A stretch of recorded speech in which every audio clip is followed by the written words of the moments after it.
y si alcanzamos a la preservación.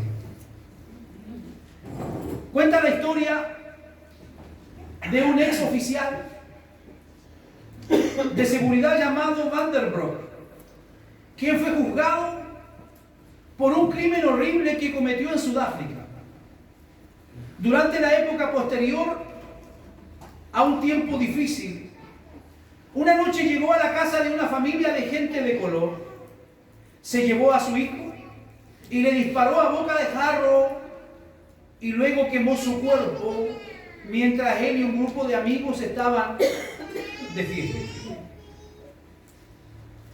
Su esposa no supo de él hasta 2 años más tarde, cuando el policía regresó a buscarla para llevarla a un lugar a la orilla de un río donde su esposo, vivo aún, estuvo atado y golpeado, y luego lo colocaron sobre una pila de madera, lo empaparon de gasolina y le prendieron fuego. Sus últimas palabras de este hombre fueron: Padre, perdónanos. Luego de comprobada la culpabilidad de Van Broek, un miembro de la Comisión para la Verdad de la Reconciliación de Sudáfrica se dirige a la esposa de este hombre en la corte y le pregunta: ¿cómo deberíamos hacer justicia con este hombre que acabó tan brutalmente con su hijo y con su esposo? La mujer responde en medio del tribunal: quiero 3 cosas. Primero, quiero que me lleven al lugar donde fue quemado el cuerpo de mi esposo para poder reunir el polvo y las cenizas y enterrar decentemente sus restos. Mi esposo y mi hijo eran mi única familia. Por eso, como segunda cosa, quiero que el señor Van der Broek se convierta en mi hijo. Quiero que venga 2 veces al mes al lugar donde vivo y pase un día conmigo para yo poder darle todo el amor que me quede. Finalmente, quisiera que el señor Van der Broek sepa que le ofrezco mi perdón, porque Jesús murió por mí para perdonar mis pecados. Por eso quiero pedirle a alguien que venga y me ayude a cruzar la sala de este tribunal para poder abrazar al señor Van der Broek y expresarle lo que he podido perdonarlo verdaderamente. Mientras los asistentes de la corte ayudaban a la mujer anciana a atravesar la sala de audiencias, el señor Van der Broek se desmayó, abrumado por lo que estaba escuchando. Sin lugar a dudas, esta es una historia sorprendente y que ha levantado no pocos cuestionamientos desde que comenzó a ser difundida. Es una historia de la vida real. ¿Merecía ese hombre tan malvado tanta compasión? Por supuesto que no lo merecía.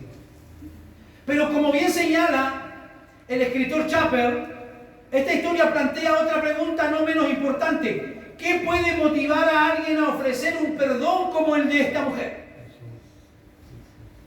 Para cualquiera que conozca el Nuevo Testamento, la respuesta es tan clara como la luz del mediodía: el amor perdonador de Dios. Porque si no perdonáis a los hombres sus ofensas, tampoco perdonará a vuestro Padre que está en los cielos. A fin de cuentas, ninguno de nosotros merecemos el perdón de Dios. Pero aún así, Jesús murió para perdonar. Como dijo un día el ministro pastor puritano Thomas Watson, Cristo saltó al mar de la ira de su Padre para salvar a la esposa de morir ahogada. Por amor dejó su trono en el cielo. Sin dejar de ser Dios, cubrió su gloria divina con el velo de su humanidad.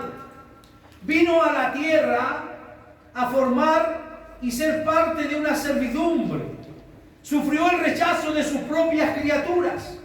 Fue escupido, fue burlado, fue coronado de espinas y finalmente murió en una cruz para rescatarnos de toda condenación del pecado y para que pudiéramos ser adoptados como hijos de Dios. La historia de esta mujer es muy similar a nuestra historia.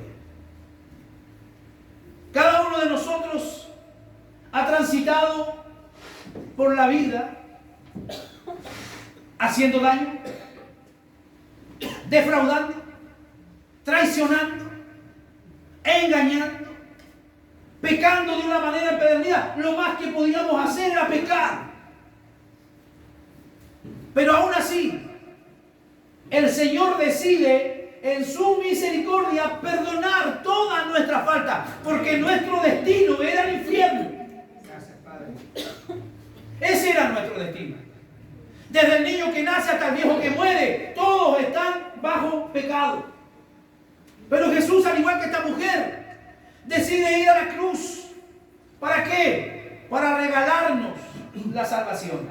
Porque dice la Biblia, por gracia soy salvo. Es un regalo, no es algo que yo merecía, no es un mérito propio.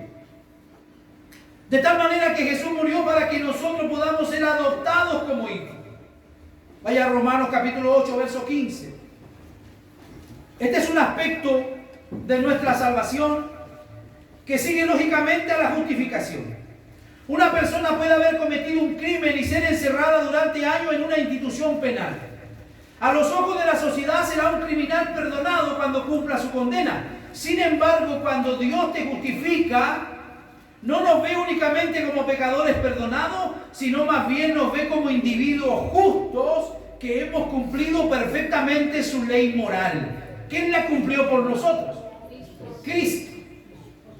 Tú y yo éramos incapaces, estábamos inhabilitados para poder cumplir la ley. Porque lo veíamos el domingo pasado. Cuando nosotros tratamos de cumplir la ley, vamos fallando y fallando y fallando. Cuando la Biblia nos manda y nos dice acerca de los 10 mandamientos, sin ir más lejos, y podemos analizar cada uno de ellos, nosotros diariamente estamos faltando muchas veces a esos mandamientos. No mentirás, no robarás, no dirás falso testimonio, no codiciarás los bienes de tu prójimo, y nosotros eso lo hacemos por montones a diario. Entonces para nosotros era imposible cumplir la ley tal como Dios lo había establecido. Así que Jesús vino y Él cumplió la ley y nos ha regalado a nosotros esa justicia. El Señor no solamente nos absuelve, sino que también nos adopta como hijos y nos otorga todos los derechos y prerrogativas que esto implica. ¿Qué dice Romanos 8:15? Pues no habéis recibido el espíritu de esclavitud para estar otra vez en temor, sino que habéis recibido el espíritu de adopción, por el cual clamamos, Abba Padre. Abba Padre. No hemos recibido el espíritu de temor, el espíritu de esclavitud, para que vivamos otra vez en temor, sino que hemos recibido el espíritu de adopción. Hemos sido llamados para ser hijos de Dios, con todos los derechos que un hijo tenía, según ¿verdad? El reglamento y según la justicia romana. Aquel que era adoptado tenía los mismos derechos que aquel que había nacido de una línea genealógica en la sociedad. Veamos, vayamos su Biblia a Gálatas capítulo 3, versículo 23 en adelante.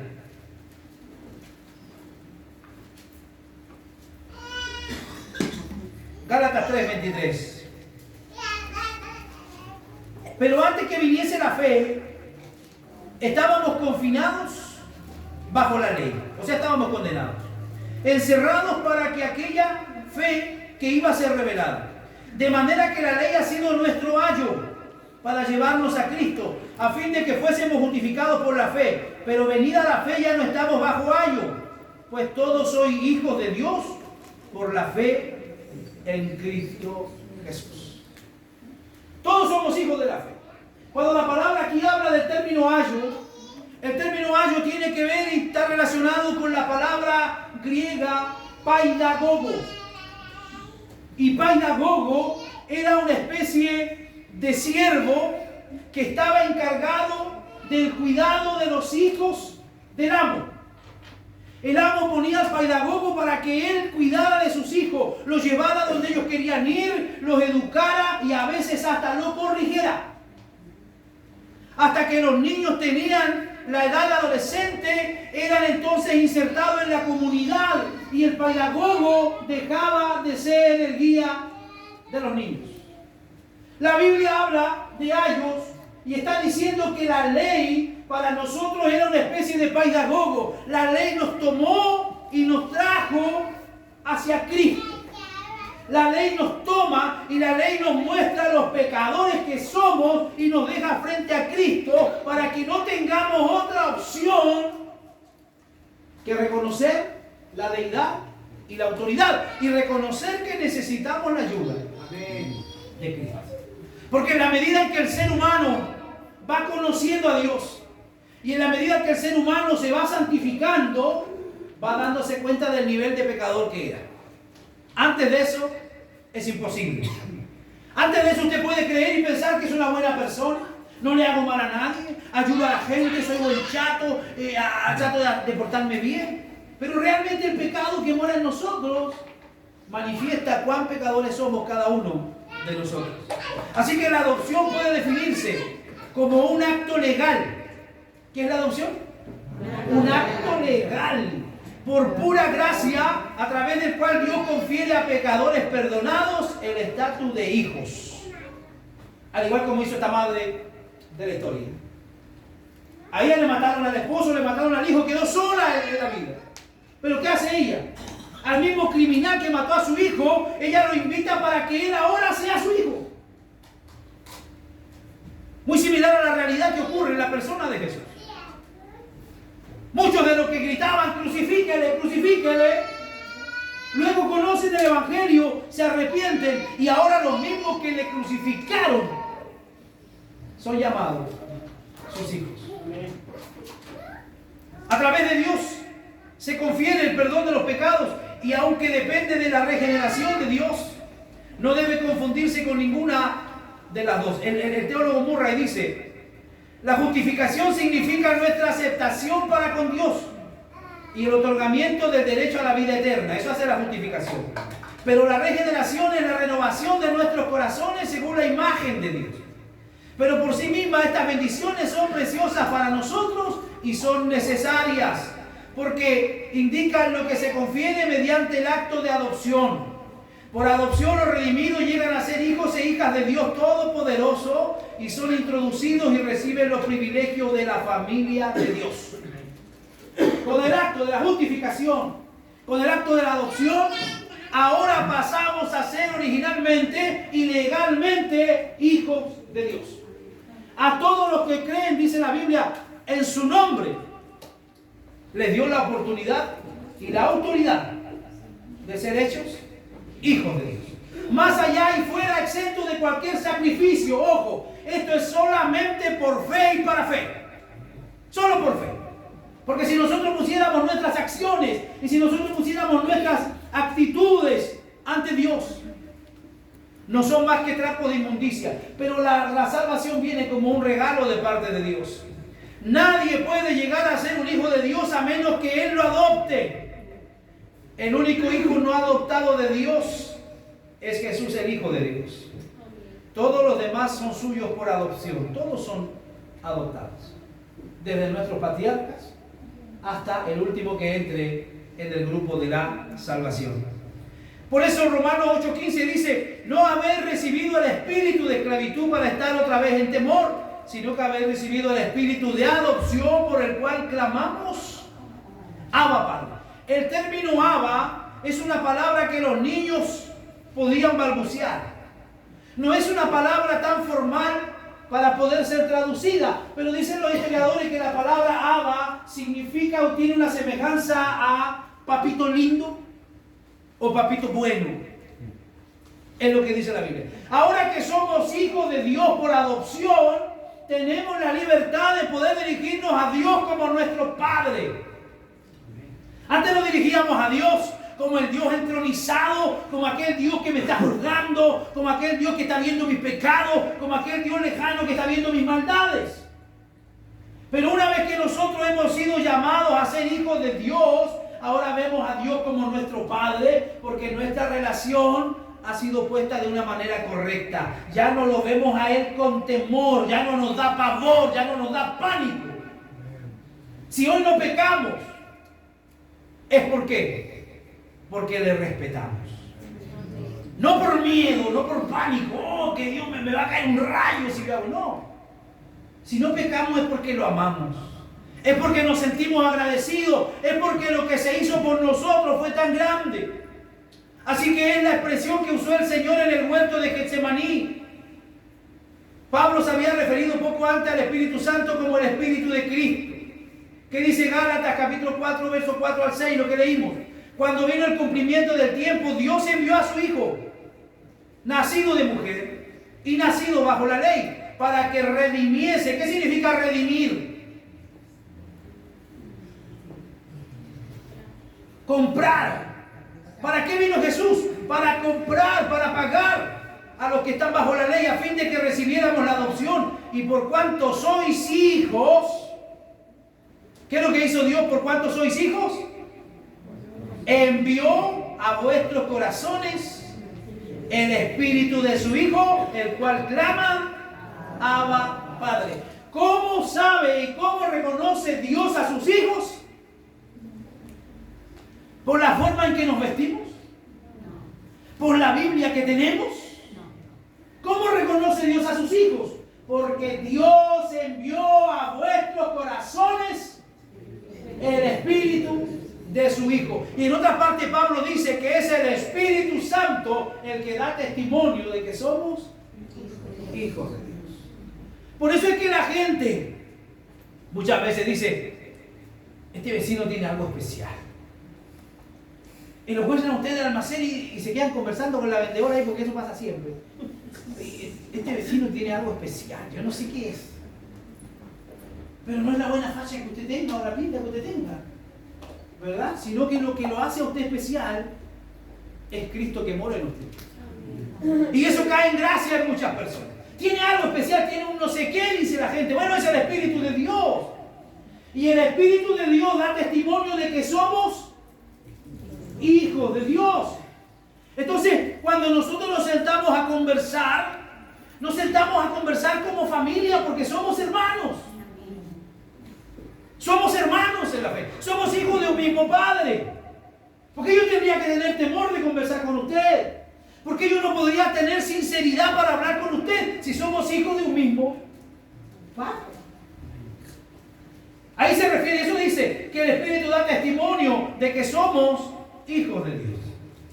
¿No le pasa a usted que de repente usted va a un lugar y conoce a una persona o le presentan a alguien y sin usted cruzar palabra con esa persona, algo le dice aquí adentro que hay algo raro? ¿O me pasa a mí nomás? A mí comúnmente me pasa, muchas veces me ha pasado, cuando voy a algún lugar donde no he ido antes, el Señor me ayuda para discernir si ahí hay algo extraño o no hay algo extraño. O si me están diciendo la verdad o me están mintiendo. Uno a veces es misericordioso y no le dice a la persona, hermano, déjese de mentir. Pero uno sabe que le están mintiendo. Oye, pastor, ¿usted es de otro planeta? No. Tengo el Espíritu de Dios en mi vida. Y usted también tiene el Espíritu de Dios en su vida. Por eso es que usted se da cuenta cuando sus hijos le tratan de mentir. Porque a la mamá nosotros le tratamos de mentir, no es que le mintamos, la vieja los conoce a nosotros. Y si tiene el Espíritu de Dios, con mayor razón va a discernir. Amén. Ella nos conoce. Así que el Espíritu de Cristo da testimonio. No lo que yo diga, no mi credencial que yo le pueda mostrar a usted. No son mis títulos, no son mis diplomas, no mis certificados, lo que dice lo que yo soy, sino que es el Espíritu de Dios que está en mí. Mira que está a tu lado, pregúntale, ¿tienes el Espíritu de Dios? Amén. El Espíritu de Cristo en nosotros nos mueve a clamar a nuestro Padre con la confianza de un hijo. ¿Cuántos de los que están aquí en esta mañana alguna vez le han pedido a Dios, pero así de todo corazón, por alguna necesidad? Amén. ¿Y cómo se queda usted después que lo ha pedido a Dios con todo su corazón? Tranquilo, en paz. ¿Y por qué se queda tranquilo y por qué se queda en paz? Porque confía en que Él es su Padre. Amén. Ahí estaba el niño pequeño de aproximadamente 10 o 11 años sentado en la butaca del avión. Y el avión pasa por un periodo de turbulencias. Y el avión se comienza a sacudir y pierde altura y se mueve el avión. Y la gente grita, ¿verdad? Y todo, ¡ah! El escándalo que se arma cuando hay turbulencias. Los que mandamos los aviones sabemos esas cosas. Pero una azafata Y la persona que está más cercana al niño va y le pregunta, hijo, ¿y usted por qué está tan tranquilo? Y él dice, porque mi papá es el piloto. Tan simple como eso, mi papá es el piloto. Y si el papá es el piloto del avión, el niño confía en las habilidades de su papá. Bueno, si tú y yo somos hijos de Dios, debemos confiar en el poder que tiene nuestro Dios para ayudarnos, para salvarnos, para rescatarnos. Padre, es la confianza que debemos tener como un hijo. Padre mío, te necesito, estoy perplejo, estoy angustiado, no entiendo lo que está pasando y siento que mis fuerzas se están agotando, pero yo confío en ti porque sé que me amas con la misma clase de amor que tienes hacia Jesús. ¡Qué bendito misterio! Unidos a Cristo por la fe, ahora experimentamos el mismo amor que Dios el Padre tiene por el Hijo. El Padre dijo de Jesús, este es mi Hijo amado, en que tengo complacencia. ¿Será que Dios diga lo mismo de nosotros? Este es mi Hijo. Alguien dirá, bueno, que teológicamente lo dijo porque Jesús era el Hijo de Dios. Pero Dios normalmente tiende a hablar bien de sus amigos. Cuando llegó Satanás allá arriba, ¿de dónde viene Satanás? De rodear la tierra. Y viste a mi siervo Job, que no hay otro como él en la tierra. ¿Qué dirá Dios de nosotros? Buena pregunta, ¿verdad? Somos hijos de Dios. Y si somos hijos, tenemos la bendición y tenemos la herencia que Dios nos ha ofrecido. Avancemos. Como hijos adoptados, entramos en un proceso de santificación. Yo lo he dicho antes y lo vuelvo a explicar. La santificación se da de dos maneras. La primera es la santificación posicional, que significa que somos arrebatados del reino de las tinieblas y ahora somos puestos en el reino de Cristo. Pasamos de ser hijos del diablo a ser hijos de Dios. Esa es la santificación posicional y esa se da una vez y para siempre. Pero la segunda santificación es la santificación progresiva, que comienza en ese día y que termina cuando nos meten adentro del cajoncito. Ahí se termina.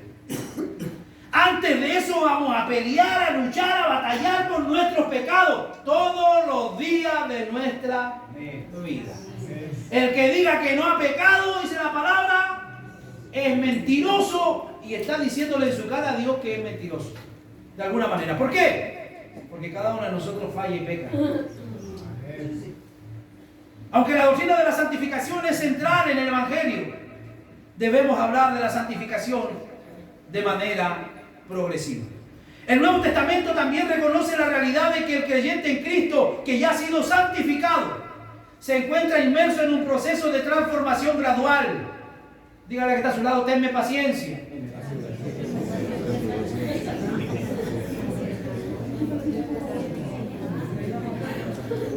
A veces como que quiere fallar la paciencia, ¿no?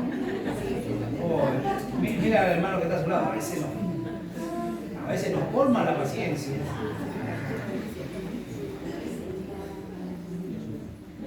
¿Sí o no?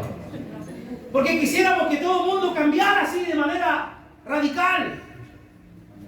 Quisiéramos tener una varita mágica como Harry Potter y el hermano queda pero como reloj impecable. No, eso no funciona así, el Evangelio no es así.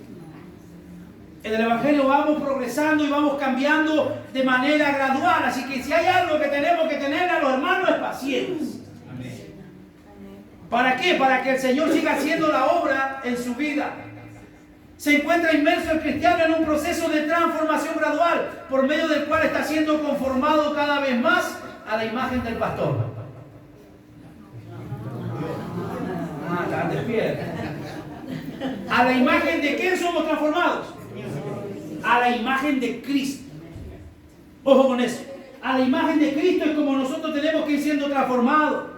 Y nuestro carácter debe cada día parecerse al carácter de Cristo. Amén. La gente dice, oye, este tiene carácter de su abuelita. O tiene el carácter de su abuelo. Y sacamos pecho como si eso fuera bueno. El viejo era terrible, no lo soportaba a nadie. La señora por otro lado se miraba al espejo y peleaba por el espejo. Y nosotros le decimos a los niños, tiene el carácter de la buenita. Los cristianos debemos tener el carácter de Cristo. Amén. ¿Y cómo era Cristo? En pocas palabras, ¿cómo era? ¿Qué dice la Biblia? No lo estoy inventando. ¿Qué dice la Biblia? La Biblia dice que era manso y humilde. Manso y humilde. ¿Y qué más? Humilde de vestirse, humilde de hablar, manso y humilde, dice la Biblia, de corazón. O sea, era un tipo bueno de adentro. Las personas buenas de adentro se conocen, se decían. El Señor nos manda y nos llama a que nos parezcamos a su Hijo Jesucristo, así que tenemos que ser mansos. El domingo pasado hablamos de la mansedumbre. ¿Qué era la mansedumbre?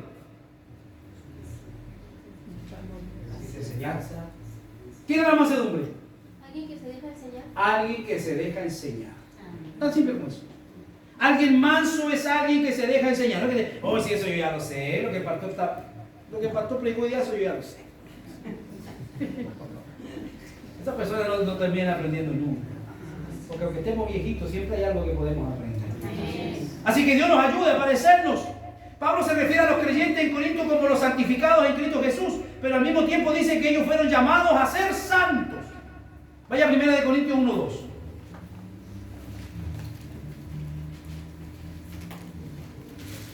¿Qué dice 1 Corintios capítulo 1, verso 2? A la iglesia de Dios que está en Corinto, a los santificados en Cristo Jesús, llamados a ser santos con todos los que en cualquier lugar invocan el nombre de nuestro Señor Jesucristo, Señor de ellos y nuestro. ¿Cuál es el llamado del Señor para el cristiano? Que sea santo. ¿Y qué es lo que dice el Señor y qué es lo que dice el apóstol Pablo? Que la voluntad de Dios es vuestra santificación. Así que si hay algo en lo que tenemos que luchar es cada día, hermano, en ser mejores. Hoy día mejores que ayer. Y mañana mejores que hoy. Y así vamos funcionando y así vamos progresando. Por eso el Señor ha dejado claro en la Escritura que Él nos llama a buscar la santidad y nos exhorta a usar los recursos de la gracia que ha puesto a nuestro alcance para que podamos crecer y madurar espiritualmente. Y el libro de Hebreo es más fuerte y Hebreo dice, seguid la paz con todos y la santidad, sin la cual nadie verá al Señor. La relación entre la santificación y la progresiva puede ser ilustrada con la siguiente analogía. Yo se las entregué alguna vez esta analogía, ¿verdad? De la Segunda Guerra Mundial, cuando desembarcan las tropas y el ejército nazi se siente derrotado. ¿Alguno no la ha escuchado? ¿Si alguien no la ha escuchado? Se la leo.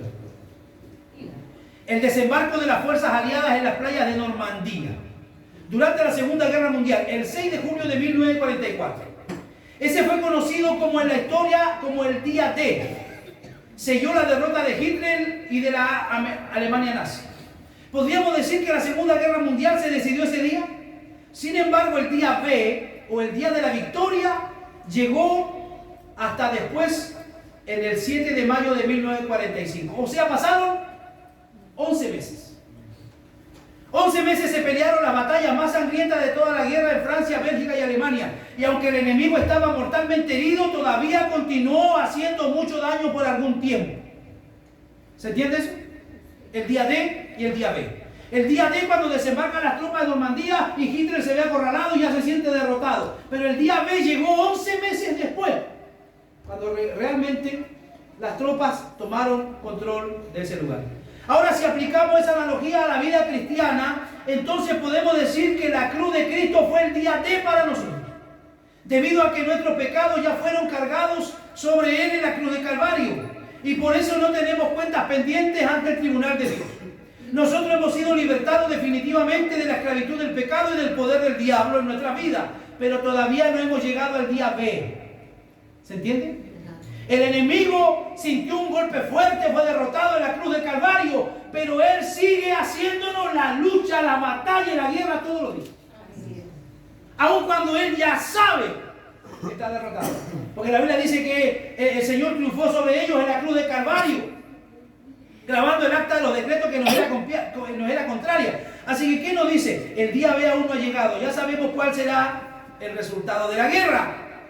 ¿Cuál es el resultado de la guerra? Victoria. Victoria. Vamos a vencer sobre el pecado. Vamos a vencer sobre la maldad. Vamos a vencer. ¿Pero cuándo? Cuando Cristo aparezca por segunda vez. O cuando Cristo nos llame a su presencia, lo que todavía tal vez no vamos a estar cuando Él regrese. Haber un partido antes. Hemos logrado la victoria en Cristo Jesús. Es por eso que la santificación progresiva involucra aspectos fundamentales. La mortificación del pecado y la vivificación de la nueva naturaleza que ahora tenemos en Cristo. Hay dos cosas que ocurren. Tenemos una nueva naturaleza y el apóstol dice, si alguno está en Cristo, ¿qué dice? Es una nueva criatura. Las cosas viejas pasaron y todas son hechas nuevas. Pero si uno que siempre anda alguien en el oído diciéndote, mira, lo que hiciste, ¿te acuerdas lo que hiciste? ¿Te acuerdas cuando fuiste infiel? ¿Te acuerdas cuando adulteraste? ¿Te acuerdas cuando fornicaste? ¿Te acuerdas cuando hiciste? El enemigo va a estar todo el tiempo recordándotelo aquí en el oído, porque es lo único que él puede hacer en este momento. El día D el Señor triunfó sobre él en la cruz, pero el día B ha de manifestarse cuando Él descienda por nosotros. Los deseos pecaminosos son debilitados. Cuando Cristo viene a reinar y a morar en nuestra vida, ahora ya no sentimos por el pecado lo que antes sentíamos. Porque usted antes pecaba y le daba exactamente lo mismo. Pero ahora cuando usted dice una mentira, ¿qué le pasa? ¿Le da ganas de decir otra?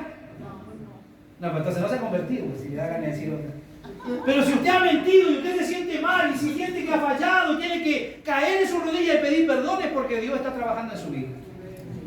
El que no sienta eso, entonces Dios está muy lejos de su vida. Los deseos son debilitados mientras que el Espíritu obra en nosotros y nos va dando nuevos deseos que son conformes a la voluntad de Dios. O sea, ahora le va a gustar leer la Biblia.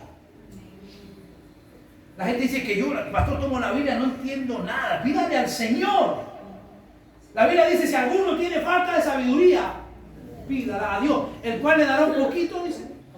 No, le dará sabiduría abundantemente, de acuerdo a su misericordia. Así que nosotros de alguna manera tenemos que irnos transformando al carácter de Dios. ¿Por qué? Porque esto nos va a ayudar a perseverar. A perseverar. Dios llama eficazmente, Dios lo regenera a usted. Dios lo convierte. A ver, levánteme la mano los que han sido llamados por Dios. Levánteme la mano los que han sido. No están aquí por coincidencia, ni por rebote del destino, no. Levánteme la mano los que están aquí en esta sala esta mañana, que están seguros que Dios lo llamó. Amén. Gloria al Señor. El llamado eficaz. Y si yo le pasara el micrófono a todos ustedes, cada uno me contaría una situación diferente. Algunos dirían, pastor, yo escuché a un predicador y sabe, el Señor me quebrantó y me llamó. Otros me van a decir, pastor, yo escuché una canción y esa canción me pegó tan fuerte. Todos fuimos llamados de diferente manera, pero fuimos llamados. ¿Cuántos dicen amén? Amén. Llamados eficazmente. Después fuimos regenerados. ¿Cuántos sintieron que fueron regenerados? O cambiados. O transformados. Ya no ven el pecado como lo veían antes. ¿Cuántos fueron convertidos? ¿Qué dijimos que era la conversión? Un cambio de dirección. Un cambio. Antes íbamos camino al infierno por nuestros pecados, pero el Señor nos convirtió y nos cambió absolutamente la dirección de nuestra vida. ¿Cuántos han sido justificados ante Dios? Ya no le debe dar al diablo, porque el Señor lo ha puesto a usted a cuenta con Dios. ¿Cuántos fueron adoptados? Y se sienten hijos de Dios. ¿Cuántos se sienten regalones? Hay algunos que se sienten regalones, porque pareciera que Dios le escucha más que a otros.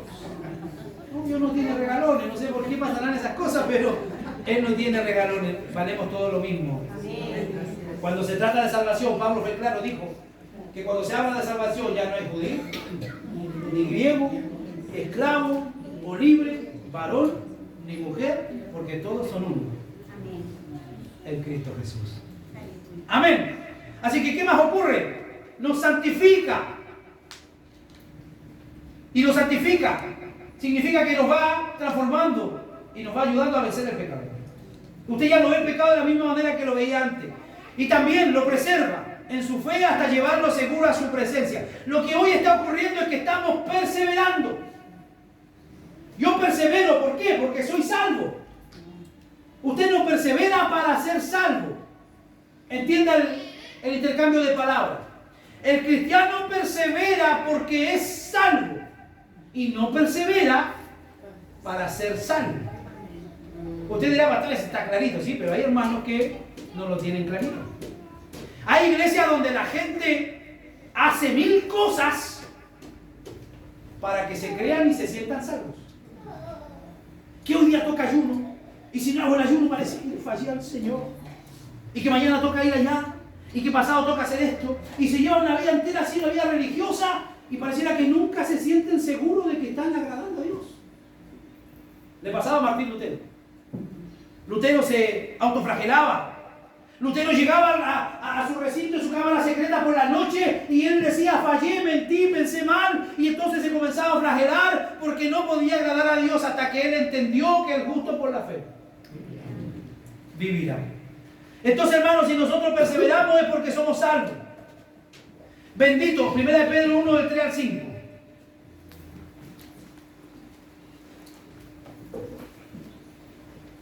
Está muy helado el aire, ¿no? ¿Tiene frío? Qué bueno, pura gente joven en esta iglesia. Bendito el Dios y Padre de nuestro Señor Jesucristo. Este texto es tremendo.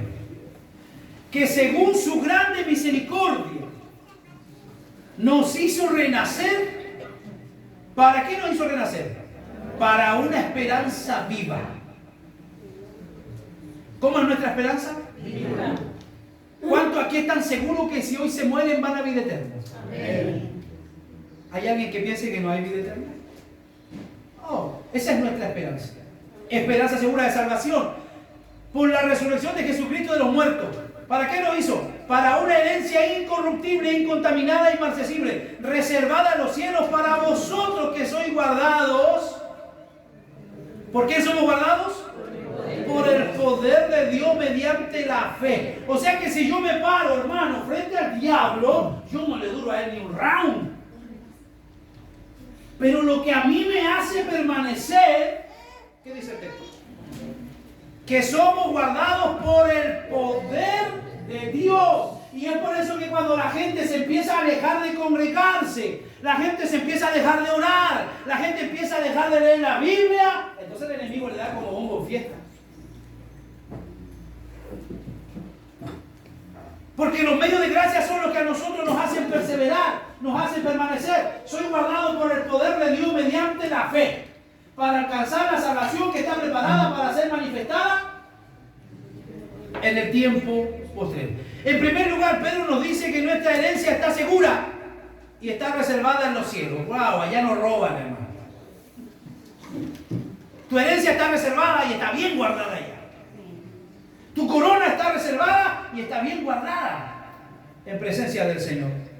Significa literalmente guardada, vigilada y protegida. Es obvio que Pedro se refiere a Dios como aquel que guarda, aquel que vigila y protege nuestra heredad recibida por gracia. Pero en segundo lugar nos dice también que no solo la herencia está bajo cuidado, sino también los herederos, que soy guardados por el poder de Dios mediante la fe. Ninguno de nosotros se muere antes de tiempo ni fuera de tiempo. Usted se muere cuando le toque morirse. No lo veo muy convencido. Somos guardados por el poder de Dios mediante la fe. Este es un término militar que se usaba en los días bíblicos para señalar la protección de una ciudad amenazada. El enemigo de nuestras almas nos tiene bajo asedio y siempre está tratando de impedir por todos los medios posibles que recibamos nuestra herencia. El apóstol habla y dice que el diablo anda como león rugente. ¿Qué más dice? Pero vean, dígame el texto tal como está, con punto y coma. Porque nosotros somos buenos parafraseando, pero vamos, ¿cómo dice el texto? Porque hay una parte ahí que me interesa. El adversario, el diablo, el enemigo dice, anda como león. ¿Cómo león rugente? ¿Qué más dice? Buscando a quien devorar. No dice que él es un león, sino que es y anda como un león o semejante a un león. ¿Por qué dice el apóstol esto? Para que tú y yo entendamos cómo es que Él trabaja. ¿Alguien aquí nunca ha visto cómo caza un león? ¿Alguien ha visto cómo caza un león? ¿Alguien no lo ha visto? Porque si no lo ha visto, lo buscamos un video. Si aquí estamos. ¿Cómo caza un león? El león no anda y sale corriendo y mostrando su melena. No. El león se agazapa. Agazapado. Como diríamos nosotros en la jerga militar, punta y cola. Así se mueve. Lo acecha, lo rodea hasta que la manada se dispersa. ¿Y a quién se va? ¿Al más fuerte? No, el león es maletero, se va al más débil. Se va al más débil, se va al que ve que anda cojeando, se ve al que quedó solo, a la cría, a ese ataque. Entonces Pablo nos está queriendo decir que el enemigo hace exactamente lo mismo. Nos merodea, nos observa, se sube a la micro con nosotros, va a clase de la universidad con nosotros. Si alguno está todo el día en su casa, está ahí en su casa, está merodeando. ¿Hasta cuándo? Hasta que Él siente y ve que nosotros nos descuidamos de la oración, de la Biblia, de congregarse, y entonces lanza su mejor ataque. Lanza su mejor ataque. Pero eso es todo lo que Él puede hacer. En otro texto el apóstol dice: resistid al diablo y Él huirá de vosotros. Resistidlo. Alguien decía alguna vez, que no es un ejemplo muy teológico, pero decía, nuestra lucha espiritual es como que cada uno de nosotros está parado arriba en medio de un gran ring de pugilato de boxeo. Todos conocen el boxeo, ¿verdad? ¿Sí? Estamos nosotros ahí con los guantes puestos y todos listos ahí, y nos movemos en el ring y el enemigo se pasea abajo del ring. Él lo único que puede hacer es pasearse abajo del ring. Hasta que tú le permites. Wow, él le dio un golpe bajo. Hasta que usted le permite que él suba al cuadrilátero a enfrentarlo. Antes de eso él no anda ni por ahí con nosotros. Porque hay mucho cara dura en la iglesia que le echa la culpa de todo al diablo. Oh, pastor, el diablo me la hizo de nuevo. Y me volvió a meter en droga y volví a engañar a mi mujer. Y le echan la culpa al diablo. El diablo no tiene nada que ver. Es resultado de nuestro propio pecado. La palabra dice que es la concupiscencia la que da origen al pecado. Así que, hermanos, afirmémonos, mantengámonos buscando la santidad. Sin embargo, nuestro Dios está comprometido con nuestra protección hasta que lleguemos sanos a su presencia. Es importante hacer una aclaración a un interrogante que posiblemente esté en tu mente. Esta doctrina bíblica no decide la realidad evidente de que muchos que profesan ser creyentes apostatan de la fe y terminan sus días en perdición. Pero la Biblia enseña claramente que tales personas nunca experimentaron la fe. Y es ahí donde usted dice, pastores, que yo conocía al hermano Pepito, era tan lindo, era el señor Pepito, pero ahora está descarriado, está en droga, está en vicio. A lo mejor nunca fue salvo. Porque si Pepito hubiera sido salvo, estaría con nosotros cantando y alabando al Señor. Porque díganme alguno de ustedes, ¿para quién es fácil? Alguien puede decir, pastor, para mí el evangelio es fácil, yo me levanto todos los días y soy vigoroso. No, están mintiendo. No es fácil, hermano. No es fácil enfrentar el pecado, no es fácil enfrentar las tentaciones, no es fácil la desesperanza, no es fácil cuando todo va mal, no es fácil cuando dan las malas noticias, no es fácil cuando el esposo lo hace difícil, no es fácil cuando los hijos se rebelan. No es fácil ser cristiano, hermano, no es fácil. Pero si nosotros no permaneciéramos en Cristo, estaríamos todos allá afuera descarriados, llorando en la cuneta. Porque todos tenemos diferentes problemas. Todos tenemos diferentes tentaciones. Entonces no se trata de que, ojo, el enemigo se ensañó conmigo, pastor. Se ensaña con todos nosotros. Pero hay una diferencia. Aquellos que son salvos van a permanecer. Van a permanecer y van a permanecer. Jeremías lo clarificaba, Jeremías lo decía en uno de sus momentos depresivos. Porque ¿cuántos saben que los siervos de Dios también se deprimen a veces? Jeremías se deprimió y dijo, Jeremías 20, si no me equivoco, no voy a hablar más en nombre de Dios, porque cada vez que hablo, o me golpean, o me insultan, o me meten en la cárcel. Así que no voy a hablar más en nombre de Dios. Pero luego, versículo más abajo dice: no obstante, había un fuego metido en mis huesos. Traté de sufrirlo, dice él, y no pude. Más fuerte fuiste que yo, y me vencí.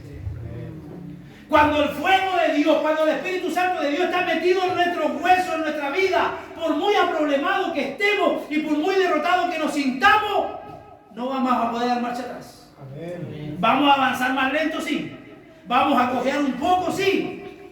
Porque es parte de nuestra humanidad. Pero el llamado no te va a permitir volver atrás. Si alguno volvió atrás, es porque nunca fue llamado y nunca fue salvo. ¿Cómo sabemos que una persona ha recibido el don de la fe? Porque cree. ¿Cómo sabemos que una persona ha recibido arrepentimiento? Porque se arrepiente. ¿Cómo sabemos que una persona está siendo preservada por Dios? Porque está perseverando. La gran seguridad que la Escritura recalca es que la fe verdadera persevera. No importa cuánto tiempo pueda estar una persona en la iglesia y cuántos frutos pueda haber mostrado en el pasado. Cristo siempre va a manifestar la gracia de Dios sobre esa persona. Vaya a 1 Juan 2:19.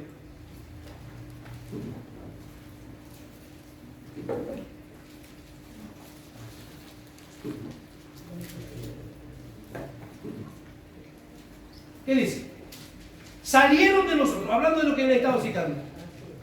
Salieron de nosotros, pero no eran de nosotros, porque si hubieran sido de nosotros, habían permanecido con nosotros, pero salieron para que se manifieste.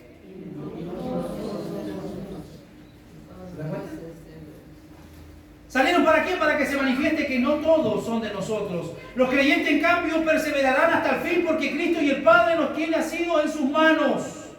Vaya por favor a Juan 10:27, por favor.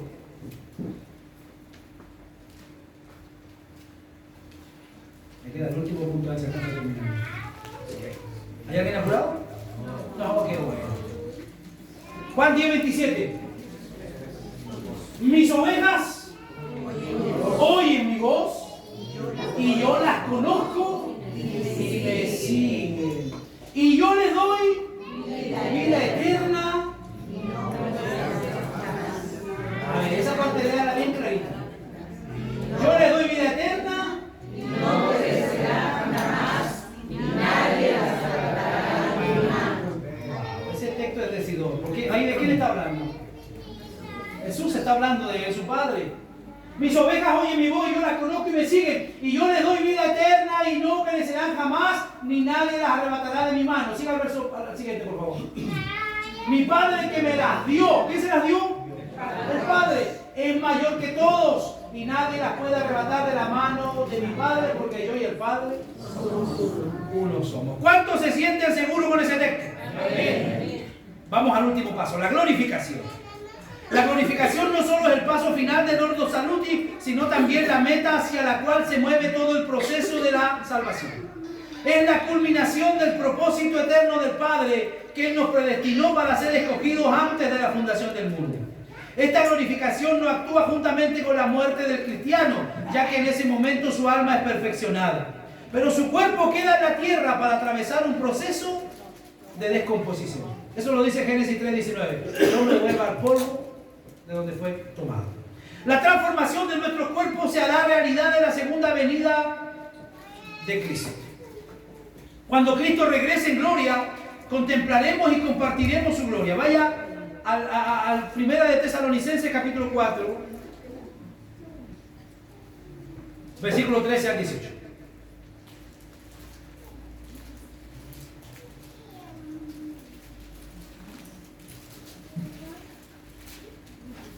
Tampoco queremos, hermanos, que ignoréis acerca de los que duermen, o sea, los que ya han muerto, para que no entristezcáis como los otros que no tienen esperanza. Porque si creemos que Jesús murió y resucitó, así también traerá Dios con Jesús a los que durmieron en Él.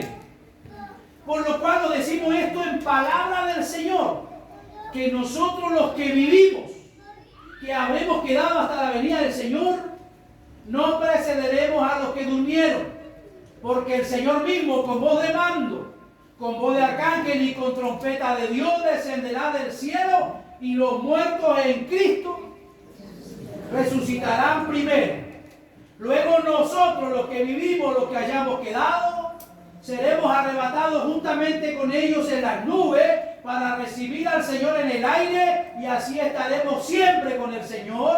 Por tanto, alentaos los unos a los otros con estas palabras.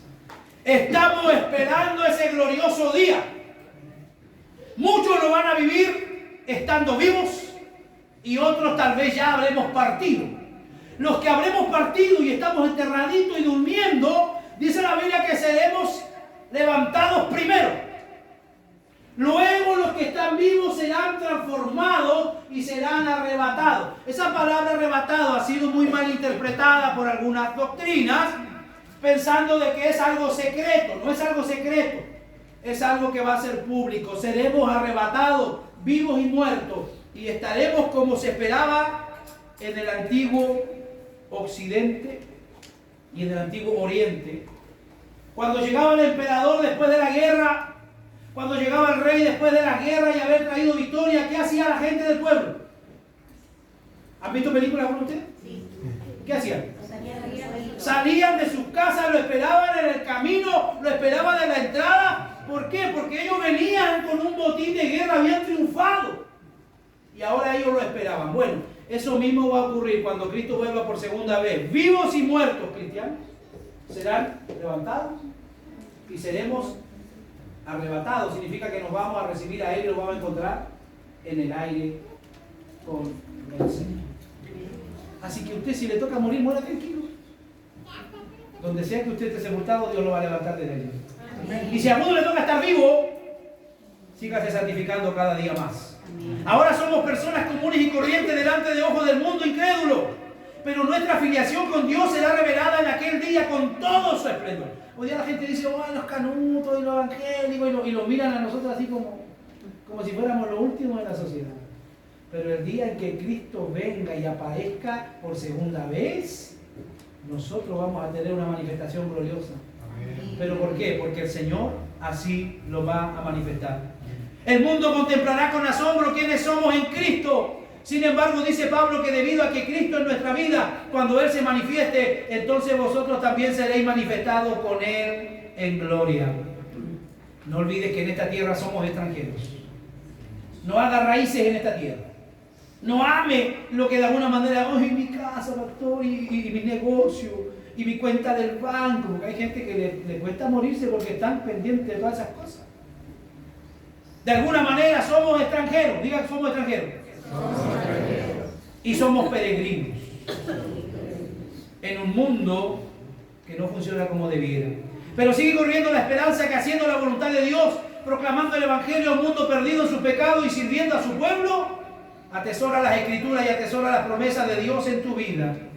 Porque la esperanza por el futuro no nos convierte en personas escapistas, sino que nos impulsa a ser apasionados, activos en el presente. Ojo, usted no puede escapar de todo lo que ocurre en el mundo. No podemos de alguna manera cambiar lo que Dios ya tiene dictaminado.